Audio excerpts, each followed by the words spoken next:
أعوذ بالله من الشيطان الرجيم. بسم الله الرحمن الرحيم. فأجاءها المخاض إلى جذع النخلة قالت يا ليتني مت قبل هذا وكنت نسيا منسيا.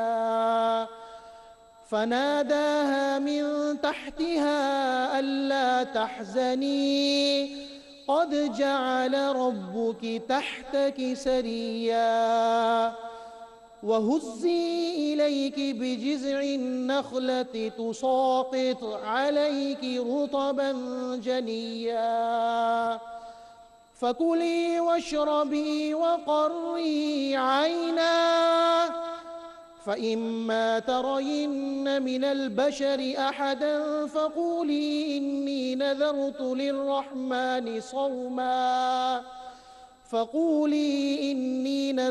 للرحمن صوما فلن أكلم اليوم إنسيا. فأتت به قومها تحمله قالوا يا مريم لقد جئت شيئا فريا. يا أخت هارون ما كان أبوك امرأ سوء وما كانت أمك بغيا. فأشارت إليه قالوا كيف نكلم من كان في المهد صبيا. صدق الله العظيم.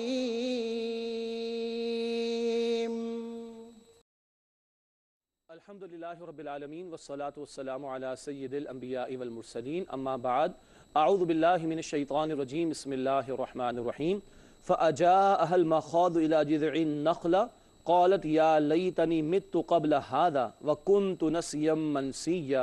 صدق اللہ العظیم. اللہم صلی علی محمد وعلی آل محمد وبارک وسلم. رب اشرح لي صدری ویسر لي امری واحلل عقدۃ من لسانی یفقہوا قولی واجعل لي وزیرا من اہلی آمین یا رب العالمین. ناظرین کرام السلام علیکم ورحمۃ اللہ وبرکاتہ. پروگرام بصیرت القرآن میں خوش آمدید.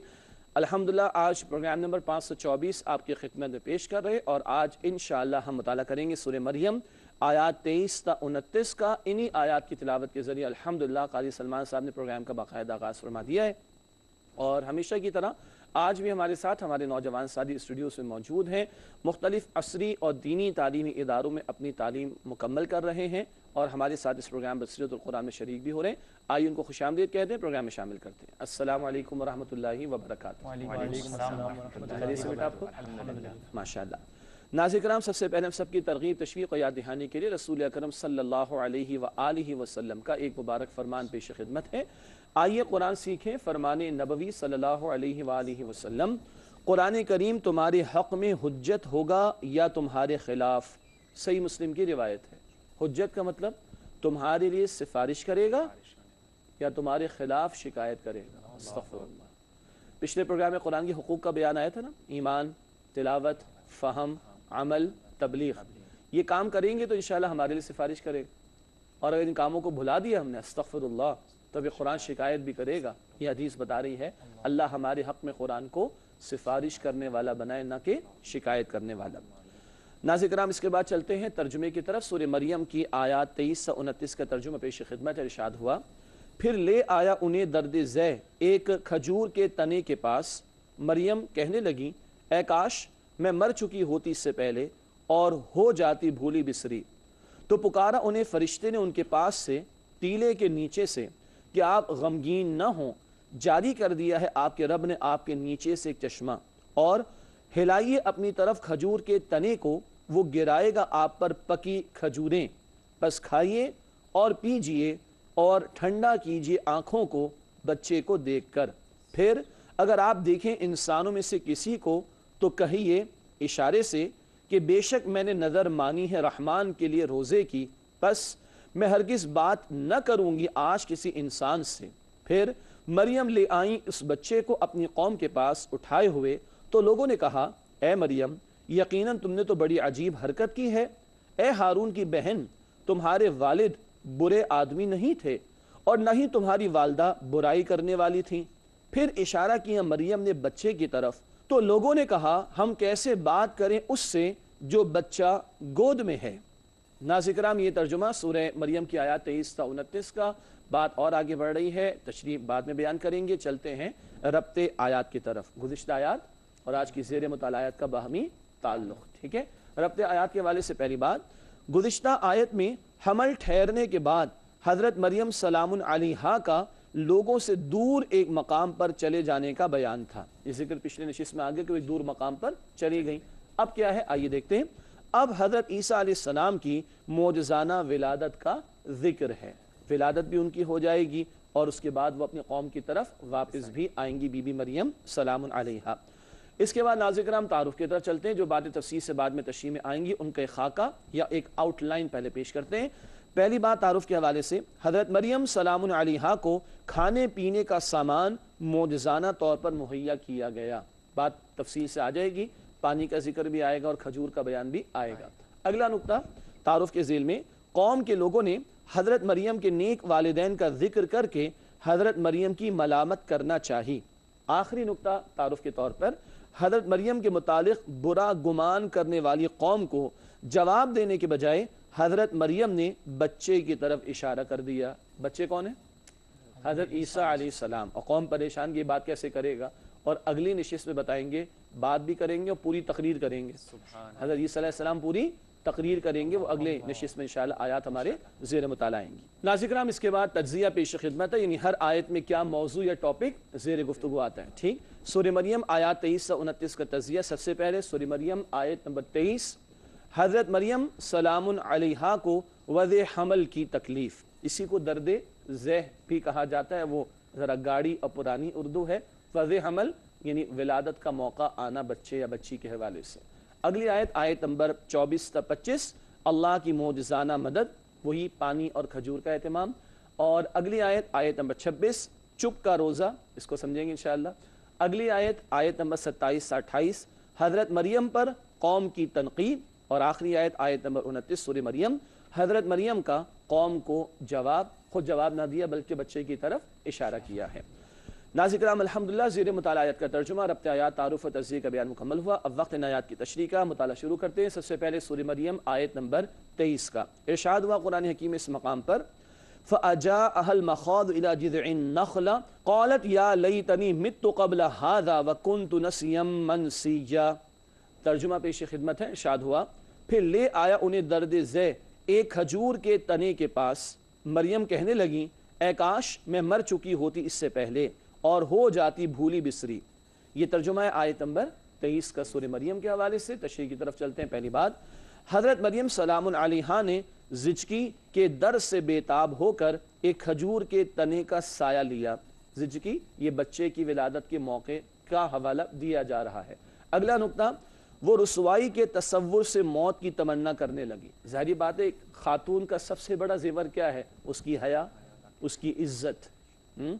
ناظرین کرام غور فرمائیے گا، ایک خاتون کا سب سے بڑا زیور کیا ہے؟ اس کی حیا ہے، اس کی عزت ہے، اس کا شرف اسی میں ہے۔ اور جنتی عورتوں کی بھی حیا کو قرآن بار بار نمایاں کرتا ہے، خاص طور پر قرآن حکیم کے آخری پاروں میں جنتی عورتوں کی حیا، ان کی نگاہوں کا نیچا ہونا، ان کا حجاب میں ہونا، ان کا پاکیزہ ہونا، ان کا عفت والا ہونا، ان کا حیا کا اہتمام کرنے والا ہونا، بار بار قرآن نے ذکر کیا۔ یہاں پریشانی کیا ہے کہ لوگ تو الزام تراشی کریں گے، میری عزت پر حملہ کریں گے، میری عفت پر حملہ کریں گے، الزامات لگائیں گے مجھ پر، تو اس حوالے سے پریشان ہیں۔ اور کیا کہہ رہی ہیں کہ میں اس سے پہلے ہی جو ہے وہ بھولی بسری ہو جاتی، میرا انتقال ہو جاتا، مجھے کوئی یاد بھی نہ رکھتا، اب یہ تو اتنا بڑا بھاری معاملہ ہو گیا میرے ساتھ۔ اگلا نقطہ، بے اختیار کہہ اٹھیں کہ اس سے بہتر یہ تھا کہ اس واقعے سے پہلے انہیں موت آ گئی ہوتی اور لوگ انہیں بھول جاتے اور لوگوں کی طرف سے یہ مخالفت کا سامنا ان کو نہ کرنا پڑتا۔ یہ ہے ان کی فکر، یہ ہے ان کی پریشانی۔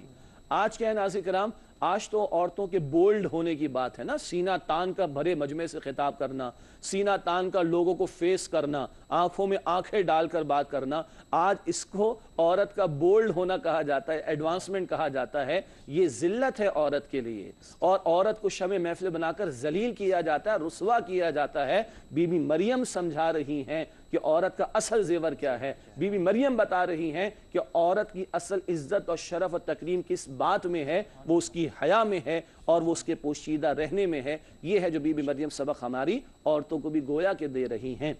اگلی آیت، آیت نمبر 24 سورہ مریم، ارشاد ہوا فَنَادَاهَا مِن تَحْتِهَا أَلَّا تَحْزَنِي قَدْ جَعَلَ رَبُّكِ تَحْتَكِ سَرِيًّا۔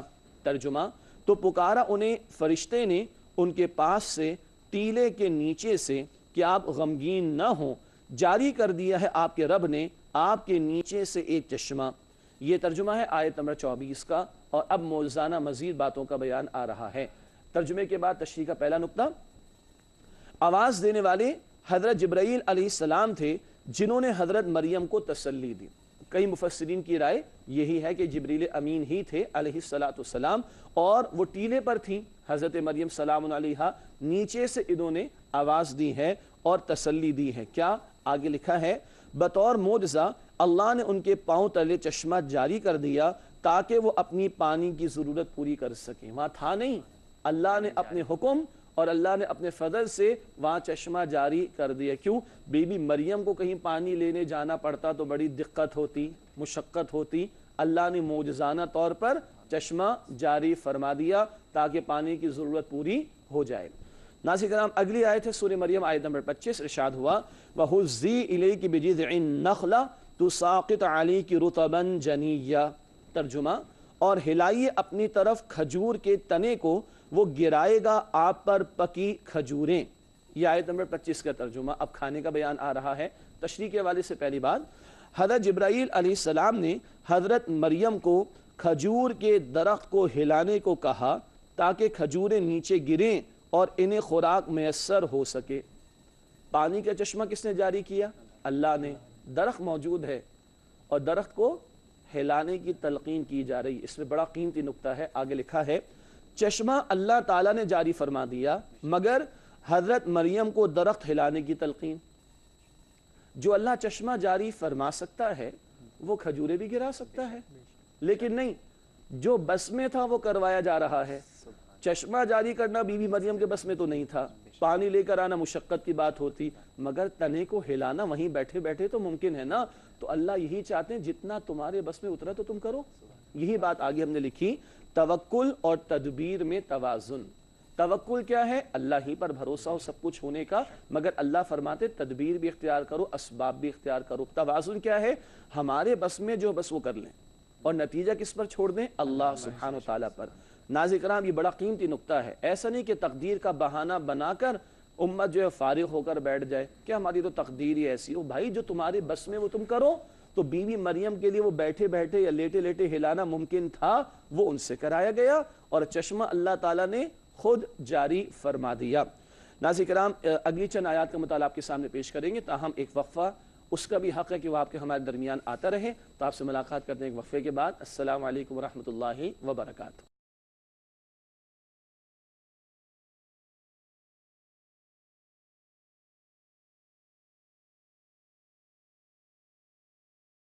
السلام علیکم ورحمۃ اللہ وبرکاتہ۔ ناظرین کرام، پروگرام بصیرت القرآن میں خوش آمدید۔ آئیے اپنی بات کو مزید آگے بڑھاتے ہیں اور اگلی آیت کا مطالعہ کرتے ہیں۔ سورہ مریم، آیت نمبر 26، ارشاد ہوا قرآن حکیم میں فَقُلِي وَاشْرَبِي وَقَرِّ عَيْنًا فَإِمَّا تَرَيِنَّ مِنَ الْبَشَرِ أَحَدًا فَقُولِي إِنِّي نَذَرْتُ لِلرَّحْمَنِ صَوْمًا فَلَنْ أُكَلِّمَ الْيَوْمَ إِنسِيًّا۔ سورہ مریم کی آیت نمبر 26، آئیے اس کا ترجمہ کرتے ہیں۔ ارشاد ہوا پس کھائیے اور پیجئے اور ٹھنڈا کیجئے آنکھوں کو بچے کو دیکھ کر، پھر اگر آپ دیکھیں انسانوں میں سے کسی کو تو کہیے اشارے سے کہ بے شک میں نے نظر مانی ہے رحمان کے لیے روزے کی، بس میں ہرگز بات نہ کروں گی آج کسی انسان سے۔ یہ آیت نمبر 26 کا ترجمہ۔ بڑے اہم مضامین اس میں آ رہے ہیں، آئیے تشریح کی طرف چلتے ہیں۔ پہلی بات، حضرت مریم کو کھجوریں کھانے، چشمے کا پانی پینے اور اپنی آنکھوں کو بچے کے دیدار سے ٹھنڈا رکھنے کی ہدایت۔ ٹھیک ہے، کھانا بھی ہے، پینا بھی ہے۔ ایک اور اہم بات، جب بچہ چھوٹا ہے تو ماں نے بچے کو دودھ بھی پلانا ہوتا ہے، ٹھیک ہے؟ تو ماں کے وجود میں غذا جائے گی تو بچے کے لیے دودھ کا اہتمام ہوگا۔ ناظرین کرام، یہ نقطہ اللہ نے دل میں بات ڈالی تو میں عرض کر رہا ہوں آپ کے سامنے۔ آج ہماری عورتوں کو سلم اسمارٹ رہنے کا بڑا شوق ہے، اور سلم اسمارٹ رہنے کا مسئلہ کیا بنتا ہے؟ پھر حالت حمل میں ان کی طبیعتیں خراب ہوتی ہیں، اور پھر ان کو انجیکشن لگانے پڑتے ہیں، ان کو یہ لگانا پڑتا ہے، پھر وہ لگانا پڑتا ہے۔ اس سے آگے چلیں، جب بچہ پیدا ہو گیا تو اور سلم اسمارٹ رہنے کا شوق ہے، اور بچے کو دودھ نہیں پلا رہی ہوتی یا کھا پی نہیں رہی ہوتی تو بچے کو غذا نہیں مل پاتی، پھر نیلے رنگ کا ڈبہ اور پیلے رنگ کا ڈبہ اور براؤن رنگ کا ڈبہ شروع کر دیا جاتا ہے، اور بچہ پھر صحت مند بنیادوں پر پروان نہیں چڑھتا۔ یہ بات اللہ نے دل میں ڈالی کہ اب کھانا بھی ہے، آپ نے پینا بھی ہے، اور بچے کو دیکھ کر اپنی آنکھوں کو ٹھنڈا کیجئے۔ تو یہ ایک اشارہ بھی اس طرف آیا کہ ماں نے اپنی صحت کا خیال رکھنا ہے تاکہ پرورش پانے والا بچہ جو حمل میں ہے اس کو نقصان نہ پہنچے، اور جب اس کی ولادت ہو جائے تو اس کے لیے غذا کا اہتمام صحیح طور پر ہوتا رہے۔ اپنے سلم اسمارٹ ہونے کے چکر میں بچے کی جان کو خطرہ ہو گیا تو یہ بہت بڑا جرم ہو جائے گا۔ اس حوالے سے بڑی توجہ کی ضرورت ہے۔ اگلے نقطے کی طرف چلتے ہیں۔ بچے کے بارے میں کسی کے سوال کرنے پر اشارے سے بتا دیا جائے کہ انہوں نے اللہ کے لیے روزہ رکھا ہے جس میں بولنے پر پابندی ہے۔ چپ کا روزہ اسے کہتے ہیں، ٹھیک ہے؟ اگر کوئی کلام کرنا چاہے تو آپ اشارے سے کہہ دیں میں بات نہیں کر سکتی، میں نے تو رحمان کے لیے روزہ رکھا ہوا ہے۔ آگے اسی کے تسلسل میں لکھا ہے لہذا وہ کسی انسان سے بات نہیں کریں گی۔ پچھلی امتوں میں دوران روزہ خاموش رہنا بھی شامل تھا۔ ہاں، روزے ساری امتوں میں فرض ہے۔ پچھلے پروگرام میں بات آئی تھی لیکن ذکر کیا تھا نا کہ شکل و صورت میں فرق ہو سکتا ہے، تو کبھی یہ صورت بھی رہی کہ روزے میں کھانے سے بھی رکنا ہے، پینے سے بھی رکنا ہے، اور بولنے سے بھی رکنا ہے۔ یہ بی بی مریم کے اس بیان سے معلوم ہو رہا ہے کہ بعض امتوں میں یا بعض شریعتوں میں چپ کا روزہ بھی یا روزے کے دوران خاموش رہنا بھی شامل رہا ہے روزے کے تقاضوں میں۔ اللہ اکبر۔ اس کے بعد چلتے ہیں اگلی آیت کی طرف، سورہ مریم آیت نمبر 27۔ فَأَتَتْ بِهِ قَوْمَهَا تَحْمِلُ قَالُوا يَا مَرْيَمُ لَقَدْ جِئْتِ شَيْئًا فَرِيًّا۔ ترجمہ، پھر مریم لے آئیں اس بچے کو اپنی قوم کے پاس اٹھائے ہوئے، تو لوگوں نے کہا اے مریم یقیناً تم نے تو بڑی عجیب حرکت کی ہے۔ یہ آیت نمبر 27 کا ترجمہ۔ تشریح کی طرف چلتے ہیں۔ پہلی بات، حضرت مریم بچے کو لے کر اپنی قوم کے پاس تشریف لے آئیں۔ ظاہری بات ہے اب بچے کی ولادت ہو گئی ہے تو اب وہ کھجور اور پانی تک تو معاملہ نہیں رہے گا، ٹیرے پر تو رہنا مناسب نہیں رہے گا، تو اب بہرحال گھر کی طرف واپس بھی آنا ہے۔ اگلا نقطہ، بچے کو دیکھ کر لوگوں نے حضرت مریم کی سخت الفاظ میں مذمت کی، معاذ اللہ۔ آگے لکھا ہے ان کے یعنی لوگوں کے گمان کے مطابق یہ ناجائز بچہ تھا، معاذ اللہ ثم معاذ اللہ، اور اس وقت کے یہود نے بھی یہ الزام لگایا تھا، معاذ اللہ، ٹھیک؟ اور ابھی اس کی وضاحت آیا چاہتی ہے، ایک ذکر آ جائے گا اور مزید وضاحت اگلی آیات میں آئیں گی انشاءاللہ تعالی۔ ناظرین کرام نوٹ کیجئے گا، کچھ لوگوں نے الزام تراشی کی، اور نوٹ کیجئے گا اس وقت کے یہود نے بھی الزام تراشی کی، اور اگلی نشست میں جب آیات کا مطالعہ کریں گے تو پوری ایک تقریر عیسیٰ علیہ السلام کی زبان مبارک سے والدہ کی گود میں جاری ہو جائے گی۔ گویا اسی وقت ہی بی بی مریم سلام علیہا کی عفت اور پاکیزگی کا اعلان عیسیٰ علیہ السلام کی زبان مبارک سے ہو جائے گا، اور معاملہ وہیں پر ہی بالکل کلیئر ہو جائے گا، مگر وہ آیات اگلی نشست میں۔ ناظرین کرام آج کی اگلی آیت ہے سورہ مریم آیت نمبر 28۔ یا اخت ہارون ما کان ابوک امرأ سوء وما کانت امک بغیہ۔ ترجمہ، اے ہارون کی بہن تمہارے والد برے آدمی نہیں تھے اور نہ ہی تمہاری والدہ برائی کرنے والی تھی۔ یہ آیت نمبر 28 کا ترجمہ۔ تشریح کے والد سے پہلا نقطہ اسکرین پر ملاحظہ فرمائیے گا۔ ہارون سے مراد ایک رائے کے مطابق حضرت مریم کے ایک رشتہ دار ہیں۔ کیوں؟ وہ جو ہارون موسیٰ علیہ السلام کے بھائی ہیں ان میں اور عیسیٰ علیہ السلام کے دور میں تو 1400 سال کا فرق ہے، ٹھیک ہے؟ تو ایک رائے، ہاں 1400 سال کا فرق ہے موسیٰ علیہ السلام اور عیسیٰ علیہ السلام، اور ہارون علیہ السلام کس کے بھائی ہیں؟ موسیٰ علیہ السلام کے ان کے دور میں ہوئے، تو ایک رائے کے مطابق یہ بیوی مریم کے کوئی رشتہ دار ہیں۔ اگلا نقطہ، بنی اسرائیل اپنے نام انبیاء اور نیک بندوں کے ناموں پر بھی رکھتے تھے، جیسے ہمارے بھی ہیں، ہمارے بھی بہت سے بچوں کے نام پیغمبروں کے نام پر ہیں، صحابہ کرام کے نام پر ہیں، نبی اکرم صلی اللہ علیہ وسلم کے نام پر ہیں، تو بنی اسرائیل میں بھی ایسا رجحان تھا۔ اس سے یہ بھی معلوم ہوا کہ زیادہ اچھی بات ہے کہ نیک لوگوں کے نام اپنے بچوں کے لیے تجویز کیے جائیں، مقرر کیے جائیں، نیک ہستیوں کے نام اپنے بچوں اور بچیوں کے لیے تجویز کیے جائیں، مقرر کیے جائیں۔ آخری نقطہ اس آیت کی تشریح میں، قوم نے حضرت مریم کے نیک والدین کا ذکر کر کے انہیں ملامت کی، والد تمہارے اتنے اچھے، والدہ تمہاری اتنی اچھی ہے، تمہارا یہ معاملہ، پھر وہی الزام تراشی لوگ کر رہے ہیں۔ ناظرین کرام، آج کے مدارک کے اعتبار سے اگلی اور آخری آیت ہے سورہ مریم آیت نمبر 29، ارشاد ہوا فَأَشَارَتْ إِلَيْهِ قَالُوا كَيْفَ نُكَلِّمُ مَنْ كَانَ فِي الْمَهْدِ صَبِيًّا۔ ترجمہ، پھر اشارہ کیا مریم نے بچے کی طرف، تو لوگوں نے کہا ہم کیسے بات کریں اس سے جو بچہ گود میں ہے۔ یہ آیت نمبر 29 کا ترجمہ۔ تشریح کی طرف چلتے ہیں۔ پہلی بات، لوگوں کی ملامت کا جواب دینے کے بجائے حضرت مریم نے بچے کی طرف اشارہ کیا کہ سارا معاملہ اسی سے پوچھ لیا جائے۔ بچے کے ہی حوالے سے الزام تراشی کر رہے ہو تو چلو اسی سے پوچھ لو۔ آگے لکھا ہے اس جواب پر لوگ اور برہم ہو گئے کہ وہ اس گود کے بچے سے کیسے بات کریں جو بولنے کی صلاحیت ہی نہیں رکھتا۔ ایک تو الزام تراشیاں کی اور جواب میں بی بی مریم کہہ رہی ہیں اس بچوں سے ہی پوچھ لو، تو اور برہم ہوگا کہ اس بچے سے بات کیسے کرے، تو بول ہی نہیں سکتا۔ آج تو یہ بات ہو رہی ہے آیت نمبر 29 تک مکمل، اور اگلے پروگرام میں بات شروع ہوگی تو عیسیٰ علیہ السلام کی پوری تقریر والدہ کی گود میں ہمارے سامنے آئے گی انشاءاللہ۔ ناظرین کرام، الحمدللہ زیر مطالعہ آیات کا ترجمہ کسی درجے میں ہوا مکمل۔ اب وقت ہے سوالات کا۔ چلتے ہیں ہمارے ساتھیوں کی جانب، مجھ سے دریافت کرتے ہیں کہ آج وہ ہم سے کیا پوچھنا چاہتے ہیں۔ جی بیٹا عبدالرحیم، آپ کا سوال۔ حضرت میرا سوال آپ سے یہ ہے کہ آپ نے فرمایا کہ حضرت مریم علیہ السلام نے عیسیٰ علیہ السلام کی طرف اشارہ کیا جب لوگوں نے آپ سے سوالات کیے، تو کیا آپ کی نالج میں یہ بات تھی کہ حضرت علیہ السلام کلام کریں گے؟ جن جبرائیل علیہ السلام نے کتنی تسلیاں دیں؟ جن جبرائیل علیہ السلام نے تسلیاں دیں، اس میں تسلی کیا تھی؟ یہ کس کے حکم سے ہو رہا ہے؟ اللہ کے حکم سے۔ اچھا، جبرائیل علیہ السلام نے اور کیا اہتمام فرمایا؟ اللہ نے جو اہتمام فرمایا اس کی توجہ دلائی، چشمہ تو اللہ نے جاری فرما دیا، کھجوروں کا اہتمام اب ہلا کر لیجئے۔ جو جبرائیل یہ سارا کچھ بتا رہے ہیں وہ کل کے حوالے سے بھی تسلی دے ہی گئے ہوں گے، تبھی تو فوراً کہہ رہی ہیں بچے سے ہی پوچھ لو، خود جواب کچھ انہوں نے پیش نہیں کیا، واللہ عالم۔ جی بیٹا، آپ کا سوال بلال۔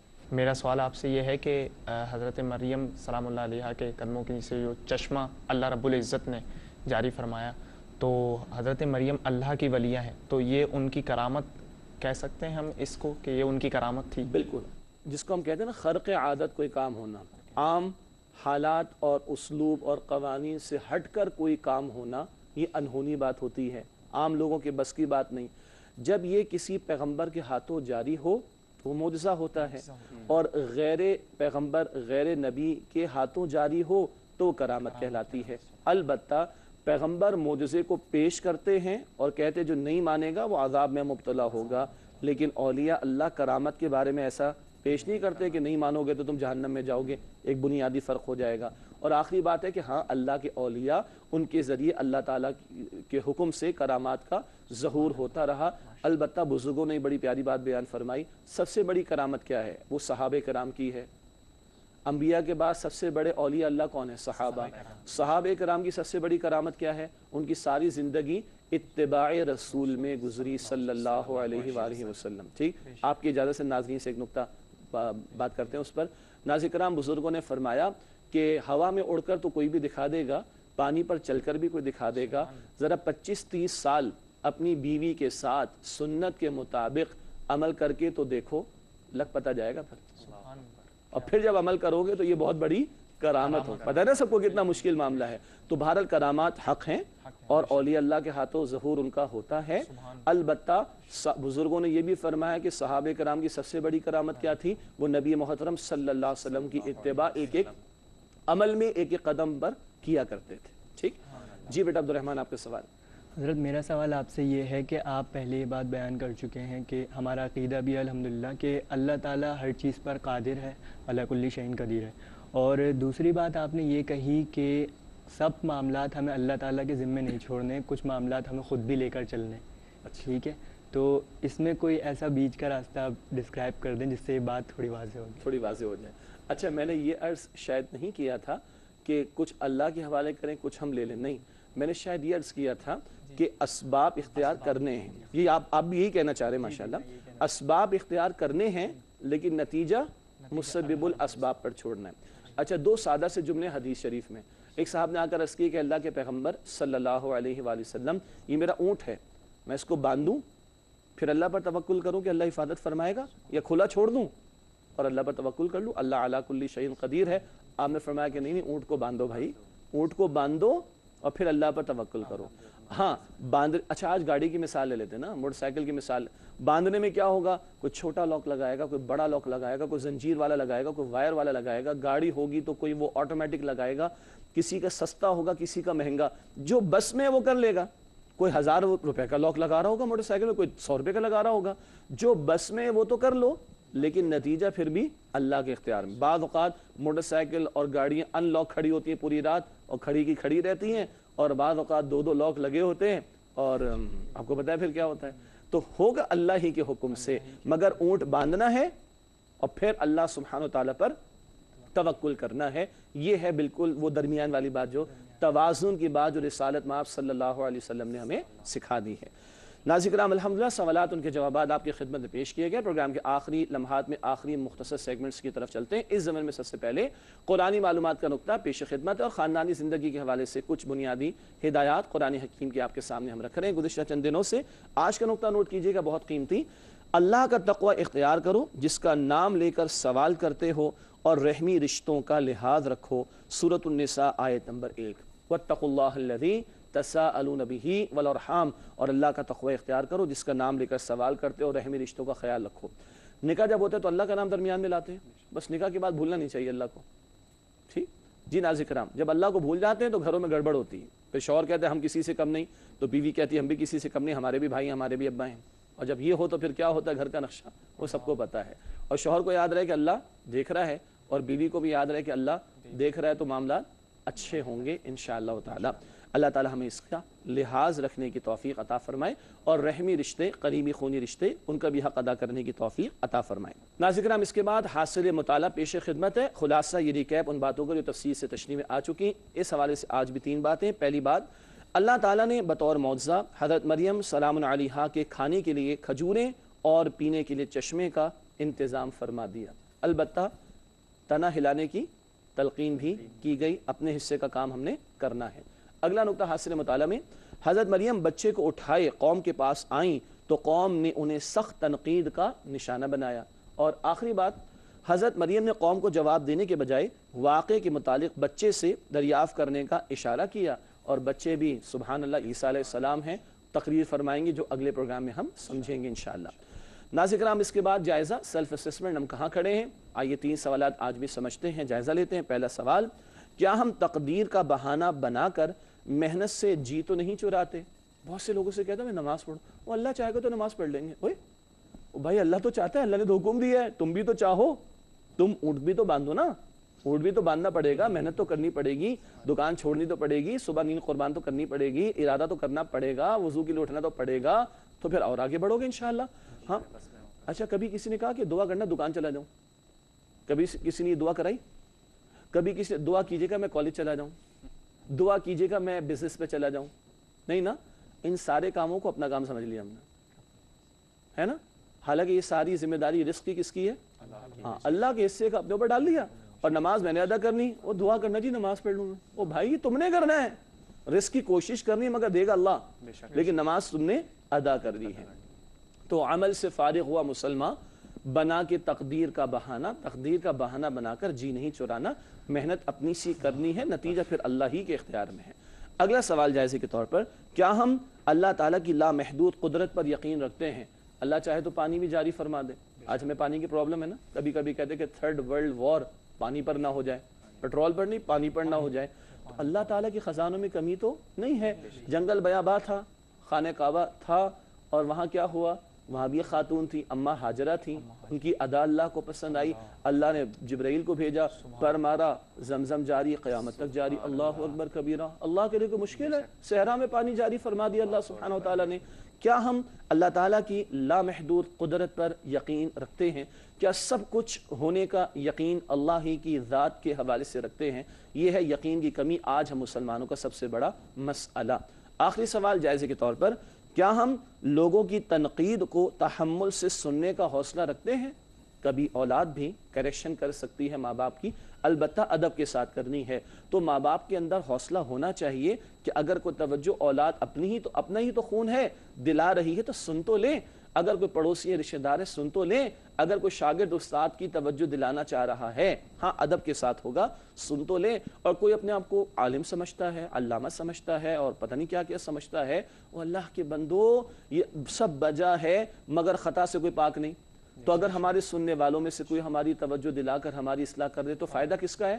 ہمارا. تو ہم میں یہ تحمل، ٹالرنس، بڑی انگلش میں بات ہوتی ہے نا ٹالرنس، یہ ٹالرنس ہونی چاہیے، یہ تحمل ہونا چاہیے. اللہ مجھے بھی اور ہم سب کو بھی عطا فرمائے. ناظرین کرام، آخری دو باتیں پروگرام میں شامل کرتے ہیں. گزشتہ سوال کا جواب آج کا پچھلا سوال آپ کے سامنے ہم نے رکھا تھا. کس صورت میں تزکیہ اختیار کر کے ذکر کرنے اور نماز ادا کرنے کا ذکر ہے؟ پہلے تزکیہ اور پھر ذکر اور نماز کا ذکر آ رہا ہے. تین آپشنز دیے گئے تھے، سورۃ النازعات یا سورۃ البروج یا سورۃ الاعلی. درست جواب ہے سورۃ الاعلی، آیت نمبر 14 تا 15. قد افلح من تزکا وذکر اسم ربہ فصلی. کامیاب وہ ہوا جس نے تزکیہ کر لیا اور ذکر کیا اپنے رب کا اور نماز ادا کی.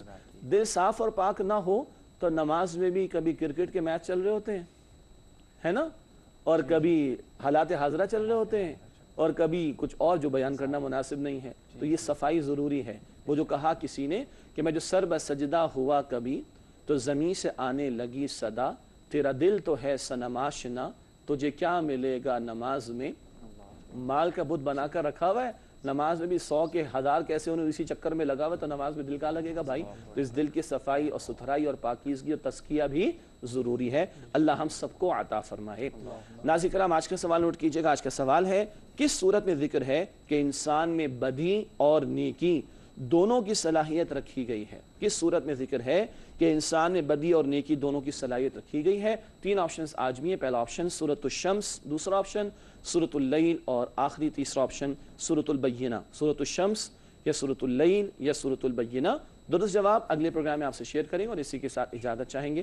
آپ تمام ساتھیوں کو بہت شکریہ. اللہ آپ کے علم اور عمل اور اخلاص میں اضافہ عطا فرمائے. ناظرین کرام، ہم سب کو، ہماری پوری ٹیم کو، ہمارے قاری صاحب کو، تمام تعاون کرنے والوں کو اور تمام مسلمانوں کو اپنی دعا میں یاد رکھیے کہ اللہ سبحانہ و تعالی ہمیں محنت کرنے والا بنائے اور اللہ ہی کی ذات پر یقین رکھنے والا بنائے. آمین یا رب العالمین. وآخر دعوانا ان الحمد للہ رب العالمین. والسلام علیکم ورحمۃ اللہ وبرکاتہ.